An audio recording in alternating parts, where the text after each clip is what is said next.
Hey, my name is ShawNshawN. I sell art on ShawNshawN.co. Today we're going to review Men.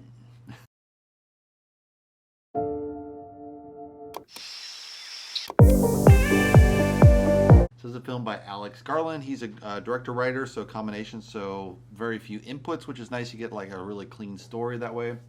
You don't get too much mismatch, which you'll get in a lot of Marvel movies. There'll be like 5 or 6 writers, so that can always go astray or very generic. Wise, you can have a unique voice with just one writer. Time is an hour 140, so that's perfect. I liked an hour and a half. Actors are Jessie Buckle as Harper, Rory Kinnear plays Geoffrey, Paapa Essiedu plays James, Gayle Rankin plays Riley, Sarah Twomey plays police officer Frieda. So Harper has just split with her ex-husband and he fell to a tragic death right in front of her. So she's just mentally really broken and just wanted to get away for the weekend, a couple of weeks maybe in the countryside, just kind of recharge her batteries, rethink about her life and everything. She goes for a walk in this village where she's at, and then all of a sudden there's this weirdo in a tunnel and he starts stalking her and she's like, oh my god, get the hell out of here. She gets a little bit lost. She ends up at the abandoned house and she's like, oh my god, where am I going? And then she looks back at the abandoned house and there's this creep who's just pure naked just sitting there, and you're like, what the hell's with this guy? He looks like some kind of crazy homeless guy. Obviously she's freaked out, gets home, and then she's like, oh my god, you wouldn't believe, calls her friend, there's this weirdo in the forest. She's like, oh my god, you better call the police. I'm like, yeah, let me call the police. Or I was thinking about calling the police, and all of a sudden the guy shows up and she's like, oh my god, calls the police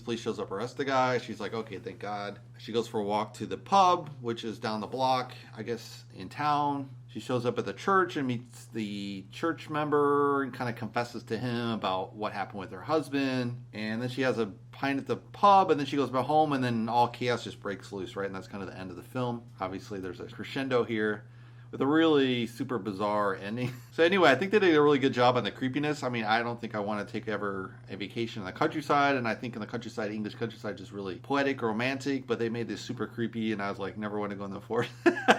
In the English countryside again, so I think they did a good job at the creepiness. Interesting thing is her strange friend kind of looks very bizarre. They do a lot of really cool tricks with the phone, so you see her face on the phone, it turns to kind of like a monster, and then breaks off, and then comes back, and then later again it shows there's a monster again. You're like, what the hell is this? Is she going to turn into a monster, right?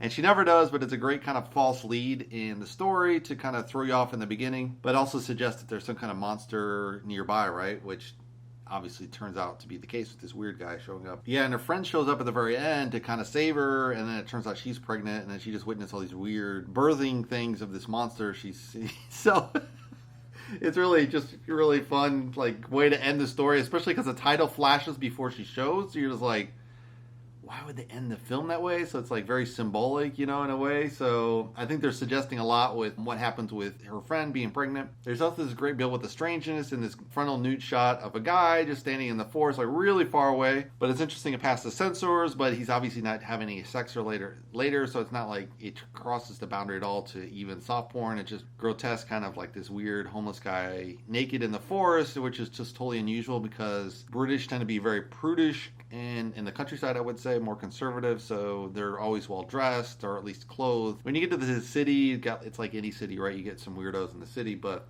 in the countryside, you expect kind of people to be put together, so it's kind of a nice contrast there. A really fun build between ancient pagan history of England, which is obviously pre-Christianity and pre-Shakespeare. They mentioned in the story, like the house is built probably before Shakespeare, so that's really cool effect, I think. Then at the end of the film, it's kind of like all these weird behavior of all the men in the village, which she just starts to notice. She's like, oh my god, this town is really strange, right? And they kind of pull that all together in the final scene of the film, so that's really fun. But the best part about this film was, I went in the film, I just saw just a tiny snippet that she goes in a tunnel. I'm like, all right, it's gonna be a horror film. She goes in a tunnel, something terrible happens, right? So that wasn't much to go on, right? I didn't know if there could be monsters, she's gonna fight a battle, who knows what, right? And so it was really great because you really don't know where the plot's going at all, and you just kind of, in your mind, you're like, oh, this might lead to this, and this might lead to that, and then you're like, oh, how are they gonna shadow that in? And they pull out the pagan stuff, which you can see it's been incorporated into the Christian church, which is really cool. So that was kind of fun to see, scrounge for all the details and clues for the film. It's kind of interesting because if you think about the ending, it's kind of, in a way, subtle symbolism for the new LBQ movement. And And Hollywood's always known for kind of slowly pushing edge on cultural values. They're always pushing a little bit forward than where the actual values of the country in general is. And nowadays it's kind of a little askew, I would say, in the sense that, you know, just with the bipolarization from social media, people are skewing right or they're skewing left, and it's just kind of a mess. I mean, it might just be like political interference and kind of skewed people, but I think these social media have driven people further apart versus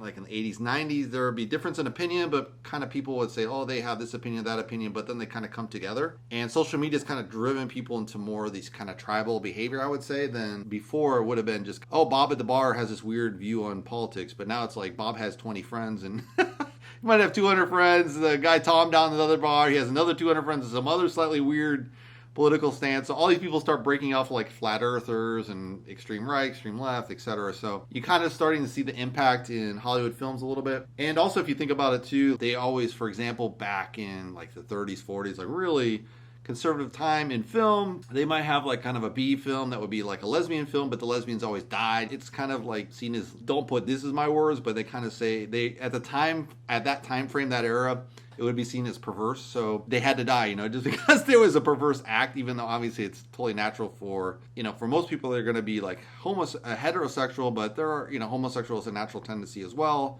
It's a lower percentage, maybe 5-10% of the population, but it exists. And like, who really cares what people do in the bedroom, you know? So it's interesting. Like, I know in the 90s they had kind of a film like that, which was Thelma and Louise, which they're just friends, you know, girlfriends. Obviously, there's no sex involved, but if you think about it, it's kind of like they're suggesting maybe these are lesbians undercover, you could say, in a way, because why would you go with your best friend and disappear and then commit suicide, you know? But if you are lovers, it kind of makes more sense, right? So it's kind of falling back on this traditional framework of anything that's not the norm of the day is going to end up in some kind of death, right? So in a way, you have a little bit of that in this film, some really bizarre things. I mean, the end scene is just so grotesque and bizarre. It's just really funny. But it kind of hitting a little bit on those kind of themes. I really like the idea of using the country manors and these abandoned train tunnels and overgrown forest, overgrown abandoned houses. It really had a different sense and really great backdrop for a horror set, I think. Usually you see kind of American 1970s films have been very particular lately. They have occasionally do something in Eastern Europe or something. Like with the Saw series they did, I think, in Eastern Europe. But in general, a lot of these horror films are set New England or middle America, safe street, and then it's turned into a nightmare like Nightmare on Elm Street. That's kind of a corny version. But a lot of those films are kind of set in those interior states of the U.S. And this is kind of fun to see an English version of a horror film. And how do you make it creepy from an English standpoint? And that was really kind of fun to see with all the different sets. It's interesting, too, because it's set in England and they don't really use fog, which I was really surprised because in a horror film, it's very traditional to use fog. English films, it's almost very traditional to have some fog in there, especially if it's kind of a horror or there's a mystery involved, and they didn't really use fog at all, so it's very interesting they didn't decide to use fog. It might have been just they didn't want to waste time trying to use fog machines because it could be very expensive if you actually don't have real fog, so it might have been maybe a production set issue that they decided not to use fog, but I think it works really well not using fog. There is a little bit of use of rain, but not much, just enough to say that it's raining and then all of a sudden everything's wet and muddy, which is very typical in the English countryside or anywhere in England because it rains a lot. So just kind of like a little bit of touch on that. It was funny too at the very end. This girl got up and she's like, oh my God, this is such a ripoff. And I thought it was a pretty funny, bizarre film to see. It's not as grotesque and wild as some other horror films where there's more gut and bloods, but they're definitely, the final scene is just over the top, like, what the hell is going on, right? And it doesn't, there's not much foreshadowing that that's what's going to happen, except, you know, the last third act is really intense, right? So it's kind of fun because they don't do a lot of horror films this way nowadays. They do a lot of blood and guts in the beginning, so it's not super trippy out in the end. But if you look at, like, say, a film like, say, in the 70s, Alien had that exact same build where it's like the first two acts, it's like almost nothing happening. The third act is the alien just killing the whole fucking crew, right? So it's really interesting in this aspect is there's no real issue, just a little bit strange here and there, and all of a sudden, like, over the top final scene. So I kind of like that build. I don't know if they built up enough of the weirdness, but it was definitely quirky, some of the things that the landlord says to her when she's renting out this manor. But yeah, I think I would recommend it. I don't know if I would buy it, but it's definitely fun to see. If you'd like to see more movies, you can subscribe below. And I'll see you in the next movie review. Thanks for watching, guys.